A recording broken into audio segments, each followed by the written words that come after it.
Hello, welcome to Soulprint. I'm delighted that you're here. I'm delighted that you have found me, and I am delighted to announce that I'm over 2,000 subscribers. Awesome job. Thank you so much. And I also want to, not only do I want to thank the subscribers, but I certainly want to thank the viewers who have not yet become subscribers, because your views, of course, keep, my video kind of in the rotation. So everything I receive from all of you is super helpful. Every like, everything, every comment, everything. It's awesome.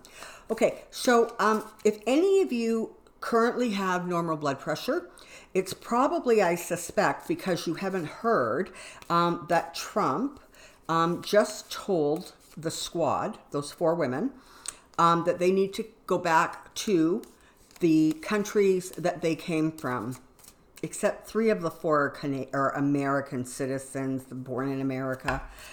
So I'm going to do a reading on that. That's going to be my question, but just for a second. Remember what I said about things getting rocky and Trump doing whatever he can to distract, okay? So you have poll numbers that are terrible for him. You have the ICE raids, and you have that unspeakable, literally, situation at your southern border. It's not surprising. It's just not surprising. While it is appalling and disgraceful, what he said, like, come on, literally his KKK is showing, all right? He's not even trying to hide it behind a hood anymore. I mean, he's right out there. But I warned you, this is what it's going to be, because he is going to do whatever it takes to distract. And as an added bonus, he gets to whip up that base of his. And understand, by this point, there's a small percentage who sort of would be considered his base, who are still sane and who don't like what they see. And they support him because they think his policies are in keeping with their own thoughts. Okay, we may not all agree with that, but that's the reason. But the rest of them, they're fanatical by now. They literally are fanatics. And so, there you have it, right? He's going to keep them whipped up because that's all he's got, folks. So, I have a question. I want some more information and some more details on the way Pelosi is handling this, the way the squad is handling this, and the way Trump is handling this situation. Come on down. Let's see what we can find out. Okay, we're going to do just 2 quick shuffles here.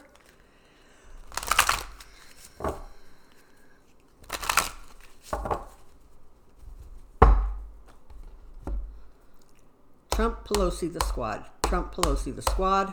Trump, Pelosi, the squad.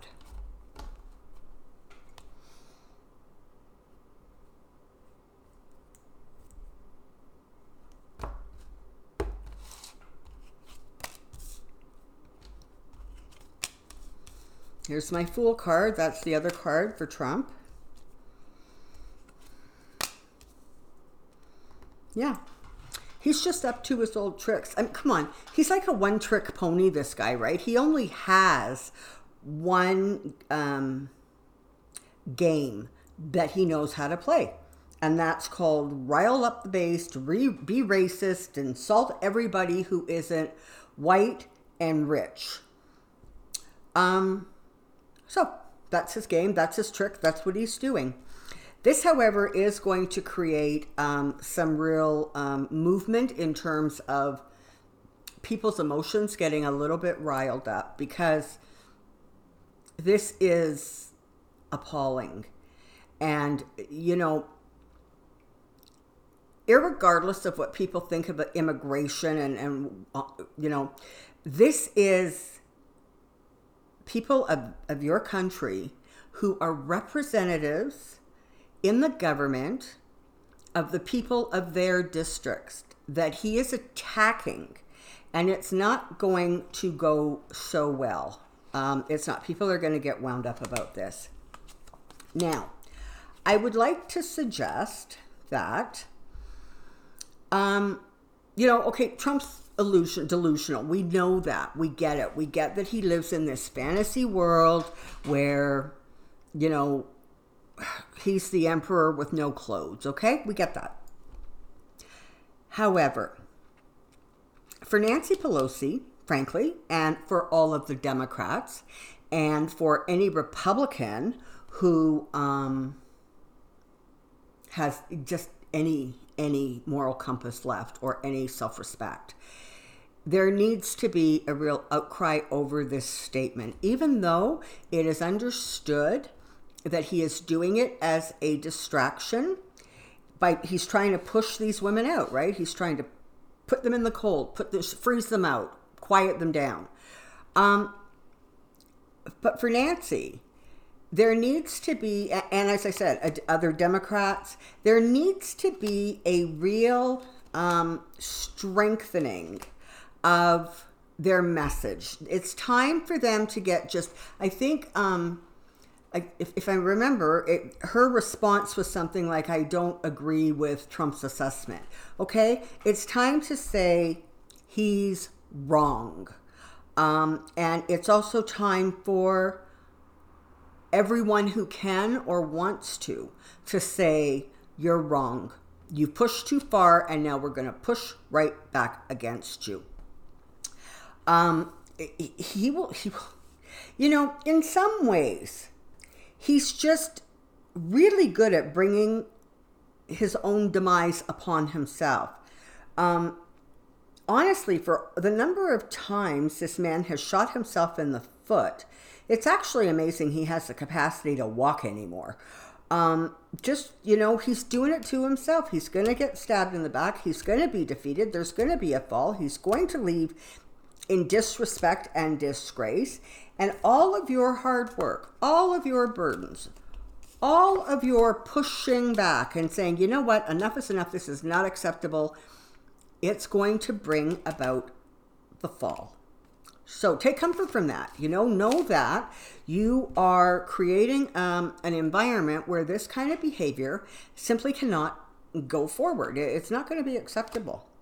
You will. I promise you. You are going to defeat this situation, and you will be able to move into smooth waters from turbulent times. I know it's frustrating. I hear your frustration in your comments. I see the frustration on my television.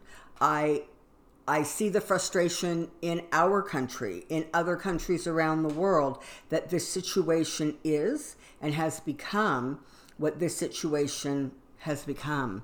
I think for most people, when he was elected, it was like, okay, really, honestly, this is as bad as it can get, because, people will keep him in check. The system will keep him in check. And then we saw the House of Representatives under Paul Ryan completely collapse and fall into line. We saw the Senate fall into line so fast behind him, we're actually surprised they all didn't fall on their asses like a bunch of clowns. So you know what? Trust me, you're gonna come through this, and it's going to be better. It is. There's going to be wisdom coming. You guys are going to band together and make a really strong opposition. It's group work. It's changing government at all levels of government, whether it is, as I've said before, town, county, city, state, federal. You guys are going to create change on all levels, on all fronts. And remember, this is not a one shot, you're done. This is like, okay, wait a minute, we've now learned a really powerful lesson about what happens when we put too much trust and power in our government and we just kind of leave it up to them. And make no mistake, as horrible as this is for you, simply by osmosis, every other democratic country in the world is learning a lesson also. Because frankly, we all do that.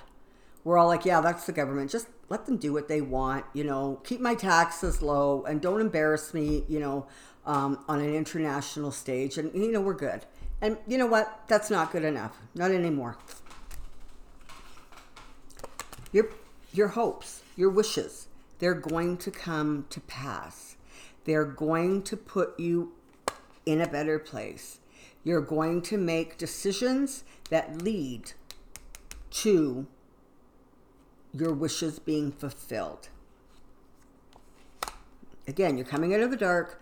You're going to make the right decision and your wishes are going to be fulfilled.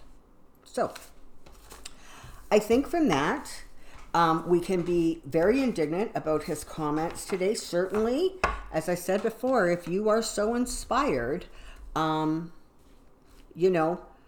contact your own representatives and start sort of demanding that they stand up against this and they speak out with a little bit more force. It's not enough to say, I disagree. It's time to say he's wrong and his attitude is wrong and this behavior is not American and we're not going to accept it. And we're not going to accept it if you're a Democrat and you're not being forceful enough. And we're certainly not going to accept it if you are a silent Republican. Okay. Yesterday's reading got a tremendous amount of support and really, really nice for me to receive compliments and comments. But there were several questions about how does one meet in the middle when the other side is so hateful and just so far beyond kind of a moral compass that anybody can understand. How do you create that meet in the middle moment? So this is an answer. It's not the whole answer. It's not the only answer, but it is an answer. Follow along here because I'm off on a tangent. A little child comes running out of their bedroom and they're crying. And mommy, mommy, daddy, daddy, there's a monster under my bed and there's another one in my closet and they're going to eat me and I'm really scared. Unless you're a really, really lousy parent, your response is going to be, okay, let's go check out the monsters. I'm going to chase them away. I'm going to make sure that you're safe. In doing that, in that sort of sequence of events, what you have done is that you have acknowledged that child's fear. Even as an adult, you realize it's a wee little bit irrational, right? But you don't tell the child that they're wrong, and you don't tell the child that they're crazy, and you just acknowledge their fear. You acknowledge the fact that they're reacting this way because they're scared. So it's kind of the same thing. All of the reactions, all of them on both sides, are being triggered by fear. The people who support and watch this channel and support the Democrats and watch all the other channels and are really fighting a good fight, at its root, you're kind of being motivated by fear. You're scared. You're scared he's going to destroy the country. You're scared he's going to start a war. You're scared he has access to the nuclear codes. And you are scared that your representatives, if they are Republican, are doing nothing to stop him. And sometimes fear is a good thing because it creates movement, right? You get up and you react because you're scared. Well, the other side is scared too. Now, we may not necessarily agree with the reasons they're scared because they're scared that their status as the superior white race is going to be lost. They're scared that the jobs that they count on and depend on to provide for themselves and their families are going to be lost. And Trump, of course, feeds that fear. I'll save them. I'll save your jobs. I'll make everybody, toe the line and do what's right for you. Of course, he doesn't. But they also are motivated by this incredible sense of fear. So it's not that you say, you're evil or you're bad, or I can't even understand where you're coming from. So I can't meet you in the middle. How you start that conversation coming together is because you acknowledge that they have the fears and the attitudes that they have. And by meeting in the middle or coming together, I'm talking about literally acknowledging that and seeing if you can start a dialogue, start a conversation that allows them to voice their fears and allows both sides to sort of acknowledge that sometimes we might actually be able to find a way to come together. Not all the time, and not in every situation.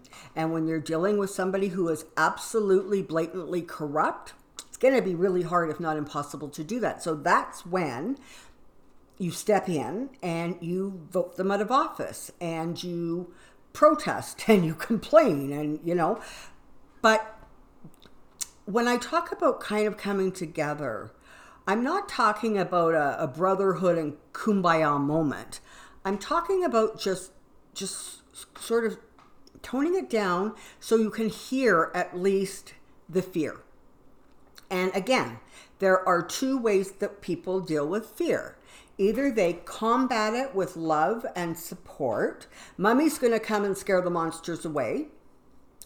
Or they deal with their fear by ramping up the fear. Well, Mommy doesn't want to save you from the monsters because she's scared too. One's infinitely better than the other.